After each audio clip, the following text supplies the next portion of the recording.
Pessoal, desculpa aí a inconveniente, que realmente estava sem internet aqui. Então hoje a internet vai ser nessa forma assíncrona. Eu vou gravar e qualquer coisa vocês passam aqui no fórum e deixa a pergunta que eu tento responder. Vamos lá. A aula hoje vai ser sobre a classificação API, SAI, ISO e AGMA de lubrificantes. Todas essas são para óleo. Quando vocês olharem no material de graxa, vocês vão ver que lá tem falando sobre a classificação NLGI, que é basicamente uma classificação baseada em penetrabilidade do lubrificante. Dá uma olhada lá, isso cai na prova, mas é conteúdo do outro professor no caso.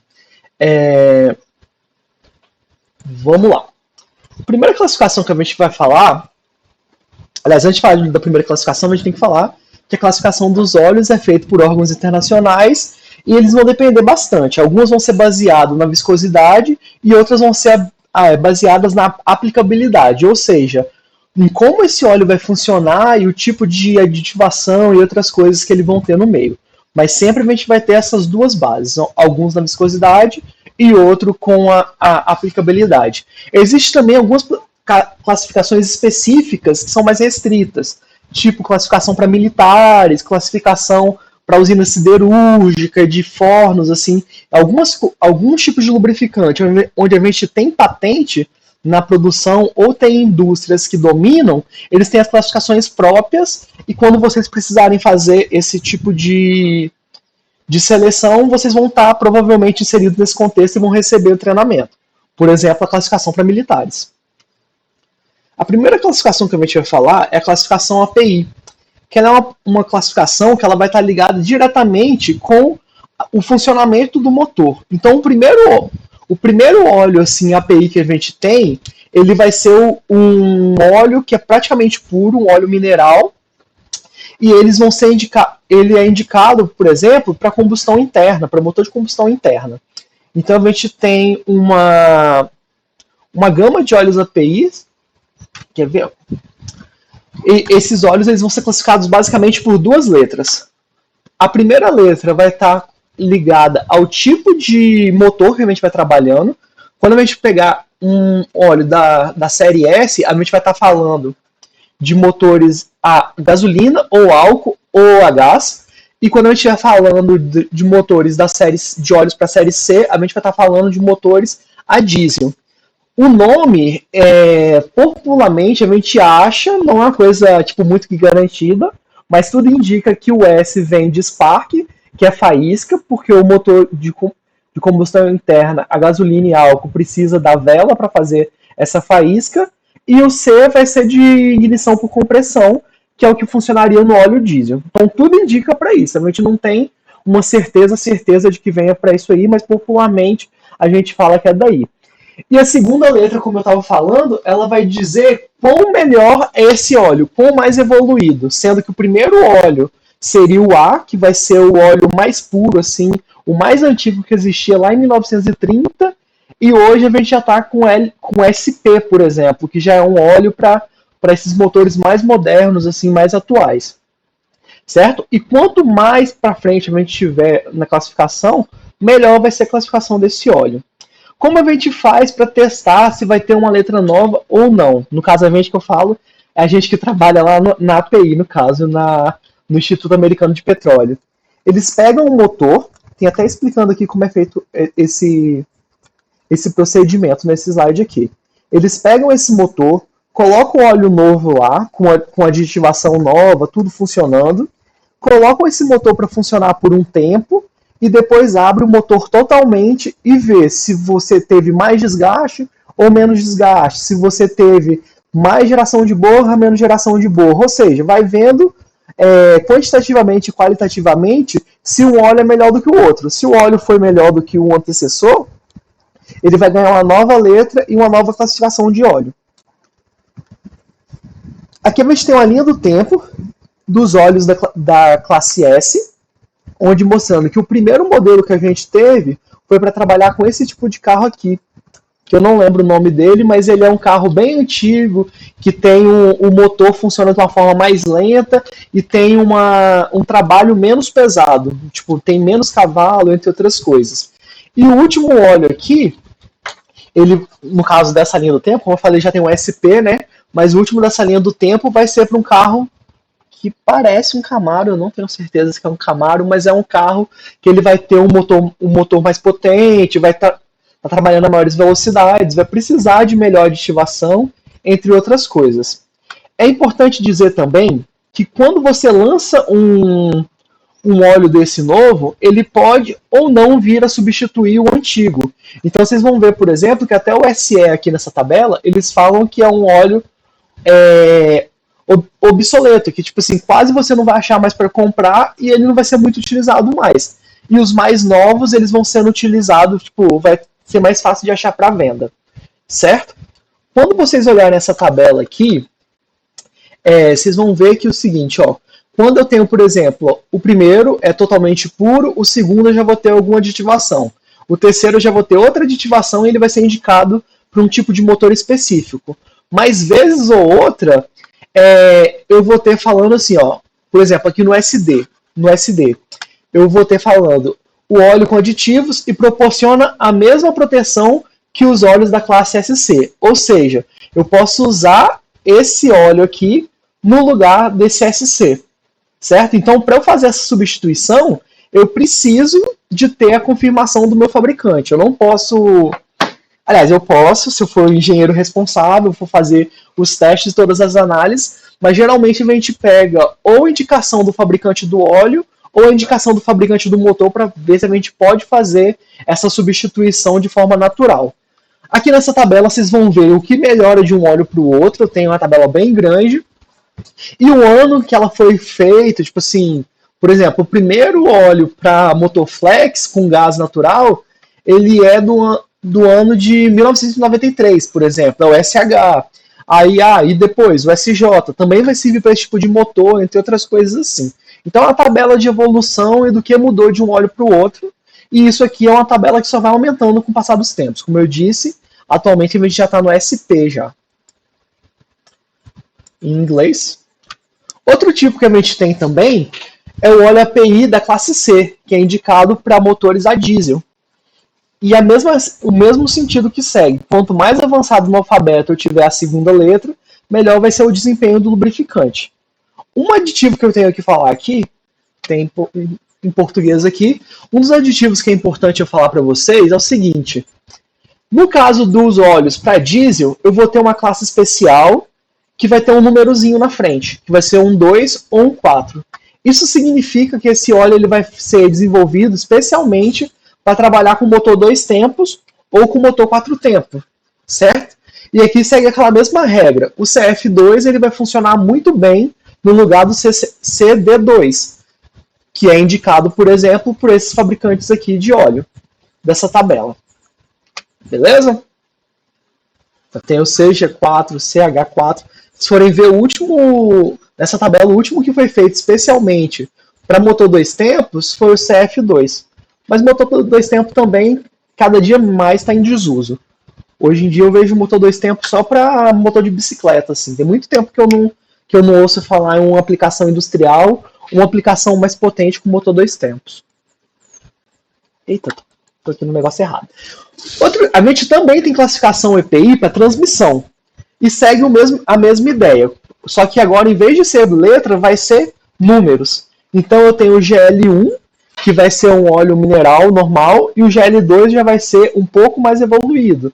O GL3 eu já vou ter um aditivo de extrema pressão, entre outras coisas, e assim em diante, vamos colocar assim.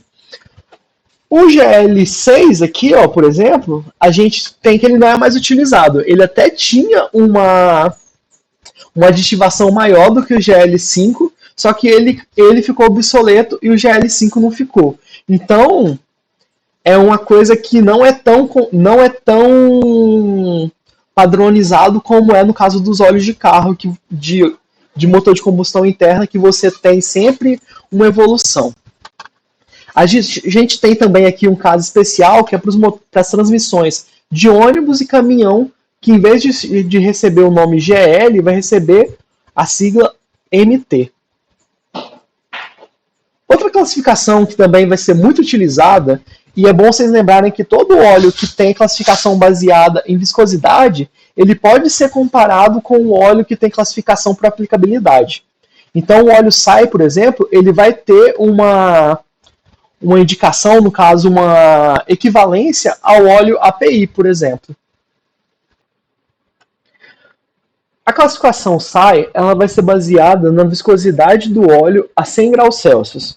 E ela não vai levar em consideração coisas como aditivação, como serviço, entre outras coisas que as outras classificações podem vir a levar. Um caso específico aqui é quando a gente tem o prefixo depois do grau W. Esse prefixo ele significa que esse óleo é feito para trabalhar em baixas temperaturas, sendo que quanto menor esse grau, menor vai ser a temperatura que ele pode ser utilizado. Hoje em dia, a gente trabalha com dois tipos de óleo, sendo que dois tipos de óleo por classificação SAI, sendo que um tá meio que caindo em desuso, tipo, que são os óleos monoviscosos. O que são os óleos monoviscosos? Ou ele vai trabalhar bem a baixas temperaturas, então ou vai ser tipo um SAI 0W, um SAI 5W, como é nos casos aqui, ou esse óleo vai trabalhar bem a altas temperaturas. No caso aqui a gente tem o SAI 30 ou o SAI 40. Então, quando eu tenho um SAI 40, eu não sei como ele vai funcionar, eu não tenho garantia como vai ser o trabalho dele a baixas temperaturas. Então, como a gente tem uma globalização dos equipamentos, entre outras coisas, os óleos que estão sendo mais utilizados hoje são os óleos chamados de multiviscosos. Então, o que seria um óleo multiviscoso? Ele vai receber uma classificação de inverno, vamos falar assim, uma classificação W e uma classificação SAI normal. Então, por exemplo, aqui nessa tabela, nessa fileira aqui, a gente tem o SAI da 10W40. O que significa? As baixas temperaturas ele vai trabalhar como se fosse o 10W e a temperaturas ambientes, a temperaturas maiores, ele vai estar trabalhando como 40. Então a gente vai ter um óleo multiviscoso, no caso. Ele vai ter duas viscosidades de trabalho. Uma mais fria e uma mais quente. Certo? E esses óleos, hoje em dia, você até acha os monoviscosos ainda para comprar, mas o que está mais em utilização hoje em dia são os multiviscosos. E a gente até tem aqui, no caso, ó, se vocês forem ver essa tabela aqui, ó, a gente tem uma classificação que você pega, ó, o óleo ele, em API ele trabalha como SN, mas para classificação SAI ele é um 5W30, por exemplo, entendeu? Então a gente sempre vai ter uma classificação similar. Lá no final a gente tem uma tabela, no último slide da aula, a gente tem uma tabela bem ampla com várias equivalências de óleo. Aqui a gente tem outra tabela. A gente também vai ter a mesma coisa, a gente tem a classificação SAI para motores e a classificação SAI para óleo de transmissão, onde os graus aqui vão ser bem maiores, no caso de transmissão, quando você compara com os óleos para motor. E isso favorece que deixa um pouco mais fácil para o usuário saber quando o óleo ele vai ser para transmissão e quando esse óleo vai ser para motor. Por quê?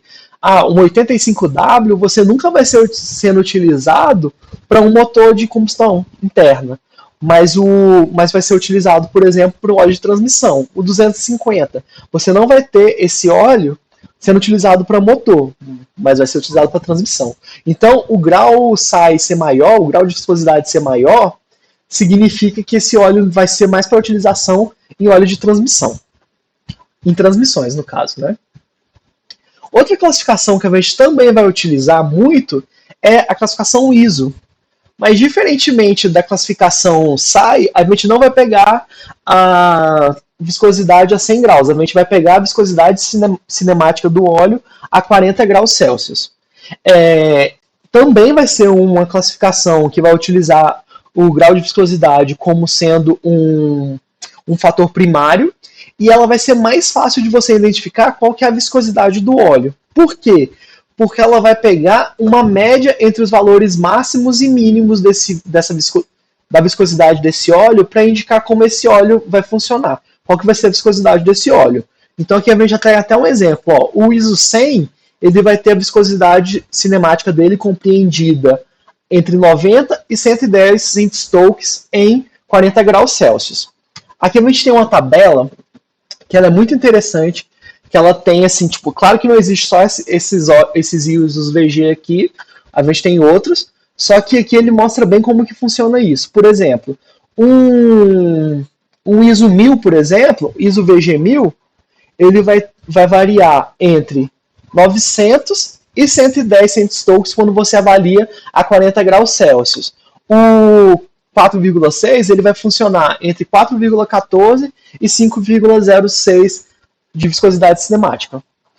Então essa é uma pergunta clássica de prova, tipo, qual que vai ser a faixa de viscosidade cinética do óleo, sei lá, VG22, ISO VG22 a 40 graus Celsius. Aí você vai falar entre 19,8 e 24,2. E assim em diante. Uma classificação que já não utiliza só a viscosidade como parâmetro, mas também utiliza a aditivação, é a classificação AGMA, que ela é utilizada para engrenamentos, tanto engrenamentos abertos como engrenamentos fechados. Eles vão ter a equivalência ao ISO VG, só que eles não vão ser tão amplos quanto a tabela do ISO VG. Então, se você pegar, por exemplo, um AGMA 2EP, esse 2EP ele tem que ter 68 VG de viscosidade. Ele vai ter uma viscosidade fixa, porém ele vai ter outras aditivações. Então, se você pega um ISO VG 68, você não pode simplesmente utilizar no seu engrenamento, certo? Porque se você precisasse utilizar um AGMA 2 de extrema pressão, por exemplo, 2EP. Por quê? Porque quando você fala que é AGMA 2EP, você está falando que precisa utilizar um óleo de 68, entre 61,2 e 74,8 de viscosidade, porém você também precisa de um aditivo de extrema pressão, por exemplo. Então, se você pega o AGMA 2EP, você pode falar, beleza, ele é equivalente à viscosidade de um óleo ISO VG 68. Mas se você pega qualquer ISO VG 68, não quer dizer que você possa utilizar no lugar de um AGMA 2EP. Beleza? Aqui a gente tem uma tabela mais completa sobre vários tipos de óleo classificados pela AGMA, no caso, pela essa associação AGMA aqui. E aqui a gente tem 4 tipos especiais. No caso, a gente tem esse RO, que é um óleo que vai ter aditivação de inibidores de corrosão e oxidação. A gente vai ter esse Compounded Gear Lubrificantes aqui, que vai ser para engrenagens sem fim, para engrenagens mais roscas sem fim. A gente vai ter os que têm extrema pressão, que são os EP, e a gente vai ter os sintéticos, no caso, que vai ter melhor resistência à oxidação, entre outras coisas assim, e eles são mais estáveis. Se vocês forem ver, ó, o RO aqui, ele vai ter, por exemplo, o 2, ele vai ser equivalente à viscosidade de 68, do ISO VG 68, e vai ser equivalente ao 2EP. Só que um vai ser utilizado, no caso o 2EP, vai ser utilizado para uma lubrificação mais limítrofe, um método de lubrificação mais severo, e o RO vai ser só para um sistema de engrenamento que precisa de inibidor de corrosão e oxidação. Então, é só o si, né? Um é equivalente ao outro por causa da viscosidade, mas eu não posso falar que o outro vai ser, eu não posso falar que o ISO VG é equivalente a um AGMA, porque o AGMA considera a aditivação também no meio do processo de avaliação. Para vocês terem uma ideia aqui, eu deixo essa tabela aqui no final, onde a gente tem a comparação de óleos AGMA, óleos ISO VG e óleos SAI, entendeu? Para ver que, todos eles, quando você usa apenas a viscosidade como índice comparativo, eles podem ter uma associação. Mas quando você precisa de alguma característica importante de aditivação no óleo, vocês precisam pensar em outro tipo de classificação. Deixa eu só pegar aqui para vocês verem. É, a internet não voltou ainda, mas eu vou colocar algumas fotos lá na página do na página do Moodle para vocês, que vocês vão ver que existe, quando você compra um óleo, esse óleo geralmente ele vai ter um grau de associação. Então na parte da frente desse óleo, se eu tivesse com a internet eu ia mostrar para vocês, vocês vão ter, por exemplo, esse óleo ele vai ser um tipo Agma e uma classificação ISO VG. Então, tipo, vai ser um Agma 2EP e vai ser um ISO VG68. Vai ser um SAI 5W30 e vai ser um SM, por exemplo, um SO, entendeu? Então, quando você compra um óleo comercialmente, onde você não está solicitando em grandes quantidades, por exemplo, eu quero fazer uma manutenção, eu tenho uma empresa pequena, eu tenho, tipo, 3 caminhões, assim, tenho pouca coisa. Tipo, não é pequena pra gente, mas para alguém que tem uma indústria muito grande, isso é pouca coisa. Que você vai comprar esse óleo em pequena quantidade, você vai ter esse óleo cumprindo mais de um papel de classificação, porque ele vai ser um óleo comercial normal, onde você vai comprar em pequenas quantidades. Mas já quando você precisa de um óleo em maior quantidade, tipo uma CST da vida, uma Suzano, eles podem solicitar um óleo específico em grandes tonéis que eles vão falar, tipo, eu quero o ISO VG com uma aditivação tal, entre outras coisas. Então, tipo assim, tudo vai depender, entendeu? Quando eu for comprar no comércio normal, eu vou precisar fazer essa comparação e ver se o óleo que eu estou utilizando ele vai ter os aditivos normais. Quando eu compro em uma quantidade maior, eu posso escolher o tipo de óleo que eu vou querer. Gente, essa aula ficou um pouco corrida, porque é só eu falando praticamente, né? Eu não vou cortar muito, porque fica estranho também a aula depois. Mas qualquer dúvida que vocês tiverem, eu espero lembrar de colocar aqueles desenhos, né? Qualquer dúvida que vocês tiverem, vocês utilizem o fórum, que vai estar aqui embaixo desse vídeo, provavelmente. Para tirar bastante dúvida, eu vou também colocar as imagens para vocês entenderem essa comparação que eu falei no final. É isso aí, bom estudo para vocês e até semana que vem. Semana que vem tem prova, tá? Não esqueçam que semana que vem tem prova. Eu vou colocar a prova lá no Moodle e vou deixar como uma aula assíncrona. Eu vou registrar, tipo, como aula de sábado, alguma coisa assim, e vou colocar o dia todo aberto. Eu avisei pro Gabriel e pro Rafael falar para vocês sobre isso. É isso, bons estudos e até semana que vem.